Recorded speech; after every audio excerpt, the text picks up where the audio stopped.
It's pretty cold this morning.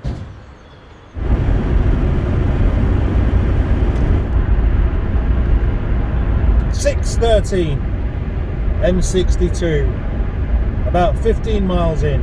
How many more miles will I have to do before I spot my first other Rover or British car going to the Pride of Longbridge? So coming up behind then, which I thought was my first spot, a ZT estate, a ZT Tourer. Anyway, it turned out it wasn't. It was a Renault Megane. They don't even look anything alike.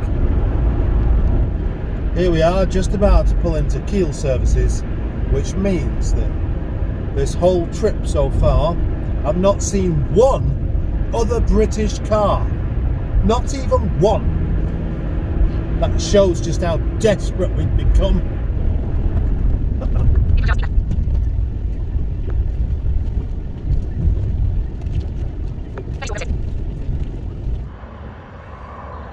We're supposed to be here at 7. It takes a special kind of effort to take up 4 spaces with your Honda. This chap's managed it. I don't know, he's going over there though.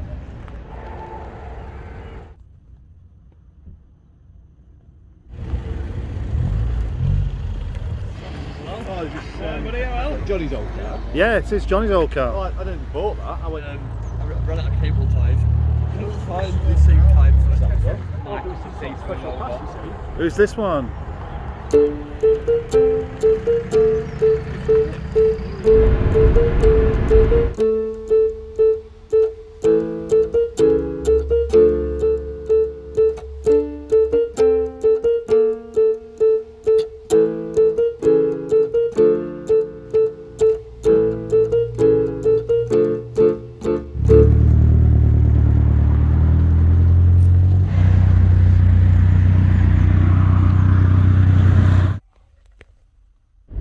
On Messenger and on WhatsApp as well, if somebody sends you a message and you read it, they can tell that you've read it.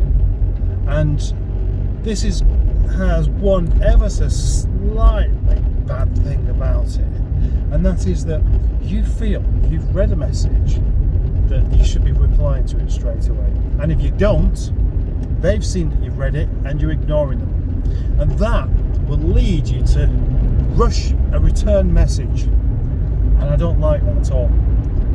Quite often somebody will send me a message and I'll have a glance at it whilst I'm doing something else, and the problem with that is that if you're doing something else, then you'll either stop doing what you're doing to reply to that message, which means you'll lose your thread, or you'll lose what you're up to, or lose what you had hold of at the time, whether it be a tool or a socket or your mind.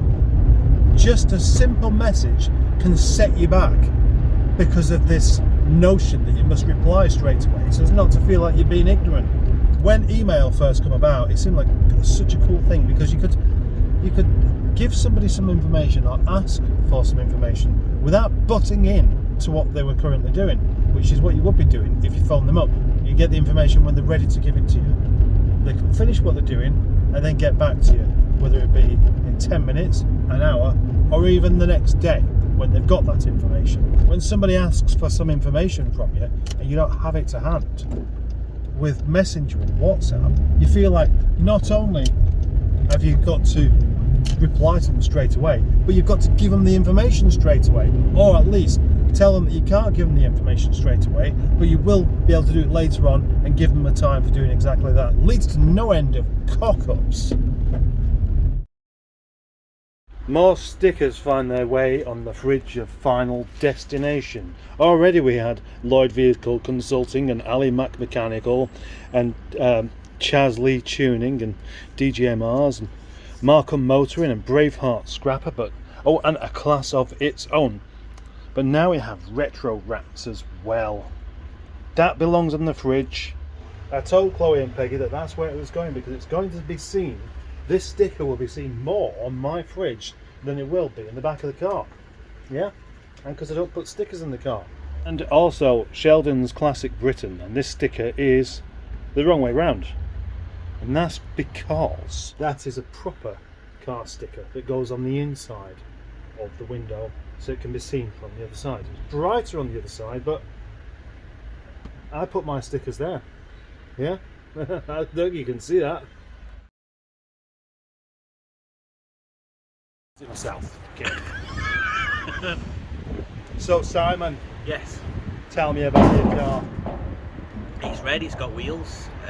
Yeah, I can see those bits. Yeah. Well, it's a Honda, right? It is a Honda What, Civic. what engine does it have? It's a 1.8 petrol, natural aspirated, which means it's got No naff turbo. all torque.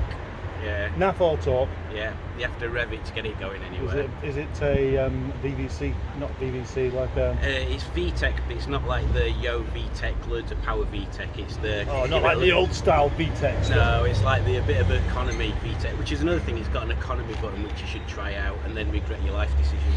How many horsepowers does it have?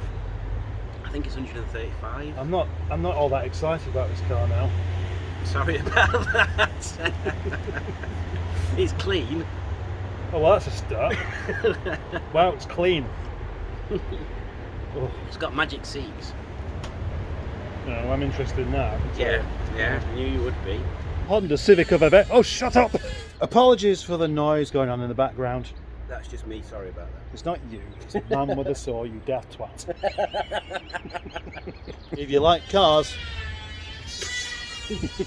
a spaceship, which, to be honest, is just a bit tedious, really. Saying it looks like a spaceship. It doesn't really use a great deal of imagination, does it? Hey, Simon. Hey. No, only an idiot would say something like that. No, I didn't say that. An absolute idiot would No, call no, that. no. Don't call people idiots for driving Honda Civics. That's not how it works. You can't alienate people. Oh, that alienates. Oh, yeah, that's what it is. They are aliens. Yeah, that's you it. alienate people with their spaceship cars. This Honda is also one of the first cars ever to be made with the lady driving mode. No, you have to put your foot on the clutch to start it. Engine on. And then I always press this. What's that? That's that stop-start thing. Switch it off, you mean? Yeah. Yeah. Right, you might be wondering why Simon is wearing a mask. I'm not Simon, You might be wondering why my passenger's wearing a mask. but not glasses. I'm just... He's really interrupting my flow here. I'll put that bit at the end, actually. Right, that's 2 videos kind of done today. And now back to what I was doing before, which is just the bits in between. First of all, I need to have moo biscuits. Some of you lovely people will know that at Pride of Longbridge, where I took Nigel, Nigel sprung a bit of a leak. Stopped halfway down at the services, and there it was, water, well, coolant, dripping out the bottom. That is not what it's supposed to do. No. Now the thing is, last year, of course, Nigel had a lot of work. I did it all. Head gasket, timing belt, water pump, the whole lot. Everything's been done. It's been up to service with everything, and you know, it should be good. So why would this car suddenly spring a leak?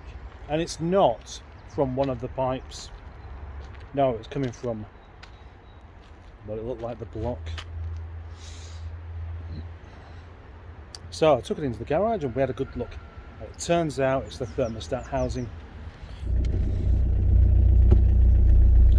Don't worry, little Nigel.